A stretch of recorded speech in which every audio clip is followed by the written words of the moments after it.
নমস্কার বন্ধুরা, গোপলু কিচেনে আপনাদের সবাইকে স্বাগত জানাই। আজকের আমার রেসিপি চিকেন কাটলেট। বাজার থেকে চিকেন কাটলেট তো আমরা প্রায়ই কিনে খাই, তবে বাড়িতেই কিভাবে কম উপকরণ দিয়ে আর খুব সহজে একদম ক্রিস্পি চিকেন কাটলেট বানিয়ে নেবেন তার রেসিপি আজকে আপনাদের সাথে শেয়ার করব। চলুন তাহলে দেখে নেওয়া যাক। চিকেন কাটলেট বানানোর জন্য আমি এখানে 250 গ্রাম বোনলেস চিকেন নিয়েছি। চিকেনটা আগে সেদ্ধ করার জন্য আমি একটা ফ্রাইং প্যানের মধ্যে চিকেনটা দিয়ে দিয়েছি। এবার এর মধ্যে দিয়ে দেব 1 টিস্পুন আদা রসুন বাটা, ওরই সাথে দিয়ে দেব half teaspoon red chili powder, স্বাদ মতো লবণ আর half teaspoon black pepper powder. গ্যাসের ফ্লেমটা বাড়িয়ে রেখে চিকেনটা 1 থেকে 1.5 মিনিটের মতো নাড়াচাড়া করে নেব, যতক্ষণ না চিকেনের কালারটা চেঞ্জ হয়ে আসে। এই অবস্থাতে আমি একদমই তেল অ্যাড করিনি। দেখুন চিকেনের কালারটা অনেকটা চেঞ্জ হয়ে গেছে। এর মধ্যে এবার আমি 1 কাপের মতো জল দিয়ে দিলাম। এখানে খুবই অল্প পরিমাণেই জল দিলাম, কারণ চিকেন থেকে অনেকটাই জল বেরোতে শুরু করবে। এবার ঢাকা দিয়ে 15 মিনিট চিকেনটা সেদ্ধ হতে দেব। হাই ফ্লেমে 5 মিনিট সেদ্ধ হওয়ার পর ঢাকাটা খুলে একটু নাড়াচাড়া করে নিচ্ছি, যাতে মশলাটা ভালো মতো মিশে যায়। এরপর গ্যাসের ফ্লেমটা মিডিয়ামে করে দিয়ে চিকেনটা আরও 10 মিনিট সেদ্ধ হতে দেব। দেখুন আমি এখানে সব মিলিয়ে 15 মিনিট পর ঢাকা খুলে নিয়েছি। এই অবস্থাতে চিকেনটা আমার একদমই সেদ্ধ হয়ে গেছে, আর চিকেনের মধ্যে এখনও কিন্তু একটু জল আছে। একদমই ড্রাই করে নিইনি, তাহলে চিকেনের মধ্যে জুসি ভাবটা আর থাকবে না। এবার একটা মিক্সিং জারের মধ্যে সেদ্ধ করা চিকেনটা দিয়ে দেব। চিকেনটাকে এখানে খুব বেশি মিহি করে পেস্ট করলে হবে না, একবার শুধু মিক্সিং জারটা ঘুরিয়ে নিলেই চলবে। আপনারা চাইলে হাত দিয়েও এই কাজটা করে নিতে পারেন, তবে মিক্সিং জারের মধ্যে করে নিলে কাজটা অনেকটা তাড়াতাড়ি হবে। দেখতেই পাচ্ছেন নিশ্চয়ই চিকেনটা কীরকম পেস্ট করেছি, এর থেকে বেশি মিহি করলে হবে না। এবারে একটা পাত্রের মধ্যে গ্রাইন্ড করে রাখা চিকেনটা দিয়ে দেব। এবার বাইন্ডিংয়ের জন্য আমি এখানে একটা সেদ্ধ আলু নিয়েছি। আলুটা এভাবে গ্রেট করে নেব। আপনারা চাইলে আলুটা গ্রেট করার বদলে স্ম্যাশ করেও দিতে পারেন। আর কিছু সবজি অ্যাড করব, তার মধ্যে দিয়েছি হাফ কাপের মতো গ্রেট করা গাজর আর একদম মিহি করে কাটা হাফ কাপ ক্যাপসিকাম। আপনারা চাইলে আরও কিছু সবজি অ্যাড করতে পারেন। আর দিয়ে দেব 2টো মিডিয়াম সাইজের মিহি করে কাটা পেঁয়াজ। আর বন্ধুরা আমি এখানে দিয়েছি ধনেপাতা কুচি, কাঁচা লঙ্কা কুচি আর স্বাদমতো লবণ আর হাফ টিস্পুনের মতো গোলমরিচ গুঁড়ো।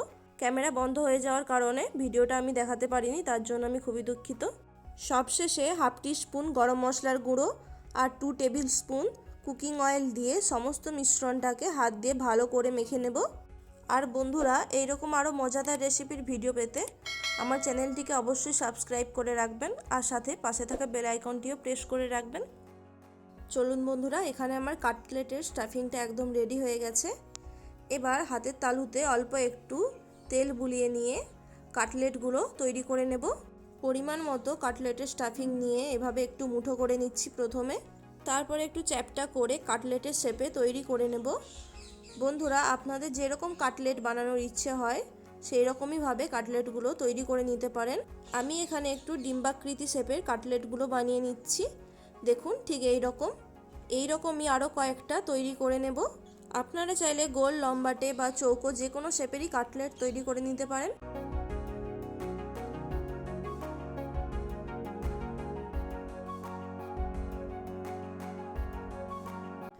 দেখুন বন্ধুরা আমার এখানে কয়েকটা কাটলেট তৈরি করা হয়ে গেছে। এবার এগুলির কোটিং দেওয়ার পালা। একটা ডিম নিয়েছি, ডিমটা ফাটিয়ে ভালো করে ফেটিয়ে নেব। আমি এখানে 6টার মতো কাটলেট বানিয়েছি, এখানে একটা ডিমেই হয়ে যাবে আমার। এবার কাটলেটগুলোকে একটা কাঁটা চামচের মাধ্যমে তুলে নিয়ে তারপর ডিমের মধ্যে ডিপ করে নেব। দু পিঠেই ভালো করে ডিম লাগিয়ে নেব। এবার কাটলেটটা ব্রেড ক্রাম্বসের মধ্যে দিয়ে দিচ্ছি। ভালো করেই দুদিকেই ব্রেড ক্রাম্বস লাগিয়ে নেব। আমি এই সেম প্রসেস আরও একবার রিপিট করব, তবে প্রথমে 6টা কাটলেট আগে বানিয়ে নিয়ে তারপর সেকেন্ড বারের জন্য কোটিং করব। দেখুন একটা কাটলেট হয়ে গেছে, একই রকমই বাকি 5টাও বানিয়ে নেব। সেম প্রসেসে এটিকেও ডিমের মধ্যে প্রথমে ডিপ করে নিয়ে তারপর এর উপরে ব্রেড ক্রাম্বস লাগিয়ে নেব। আচ্ছা বন্ধুরা, একটা টিপস বলে রাখি, কাটলেটগুলো বেশি ক্রিস্পি করার জন্য ব্রেড ক্রাম্বসগুলোকে আগে তাবার মধ্যে সেঁকে নিতে পারেন, তারপর হাত দিয়ে আরেকটু গুঁড়ো করে নেবেন, তাহলে কাটলেটগুলো একদমই ক্রিস্পি হবে। দেখুন একইভাবে আমি 6টা কাটলেট বানিয়ে নিয়েছি। এবার এগুলিকে আবার সেকেন্ড বারের জন্য কোটিং করে নেব। আপনারা চাইলে কাটলেটগুলো একবার করেও কোটিং করে নিতে পারেন, তবে এভাবে দুবার কোটিং করলে কাটলেটগুলো খেতেও বেশ ভালো লাগে আর বেশ ক্রিস্পিও হয়। আর বন্ধুরা, আরও একটা টিপস বলে রাখি, কাটলেটগুলোর কোটিং হয়ে গেলে হাত দিয়ে একটু ঝেড়ে নেবেন, যাতে এর মধ্যে থাকা এক্সট্রা ব্রেড ক্রাম্বসগুলো ঝরে যায়। তাহলে কি হবে, ভাজার সময় তেলটা বেশি নোংরা হবে না।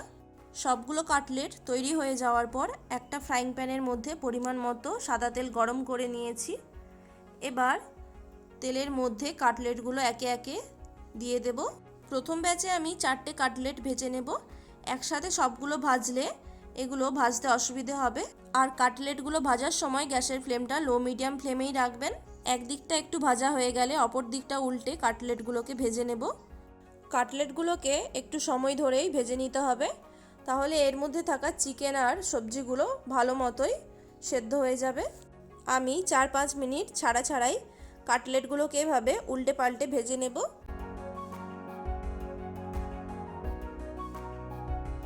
দুদিকটা ভালো করে গোল্ডেন ব্রাউন করে ভেজে নিতে হবে। দেখুন, আরও একবার কাটলেটগুলোকে উল্টে ভেজে নিচ্ছি। প্রায় 10 থেকে 12 মিনিট ধরে কাটলেটগুলোকে আমি ভেজে নিয়েছি। দেখুন, কাটলেটগুলো ভাজা হয়ে গেছে। এবার এগুলিকে তেল থেকে ছেঁকে তুলে নেব।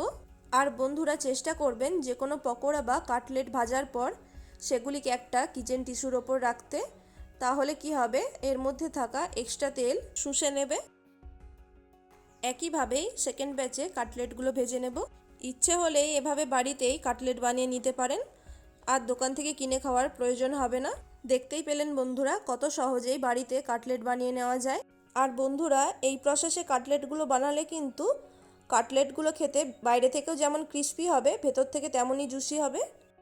প্রথমবার কাটলেটগুলো ভেজে নেওয়ার পর আমি আবার 5 মিনিট পর সেকেন্ড বারের জন্য কাটলেটগুলো ভেজে নিচ্ছি, যাতে গরম গরম পরিবেশন করা যায়। এখানে আমি বেশিক্ষণ ধরে কাটলেটগুলোকে ভাজবো না, 1 মিনিটের জন্য হাই ফ্লেমে ভেজে নেব। দেখুন, কাটলেটগুলো এখানে আমার গরম গরম পরিবেশন করার জন্য একদম রেডি। রেসিপিটা আজকের কেমন লাগলো অবশ্যই কমেন্ট করে জানাবেন। ভালো লাগলে ভিডিওটিতে একটি লাইক করে দেবেন। সবাই ভালো থাকবেন, সুস্থ থাকবেন। ধন্যবাদ।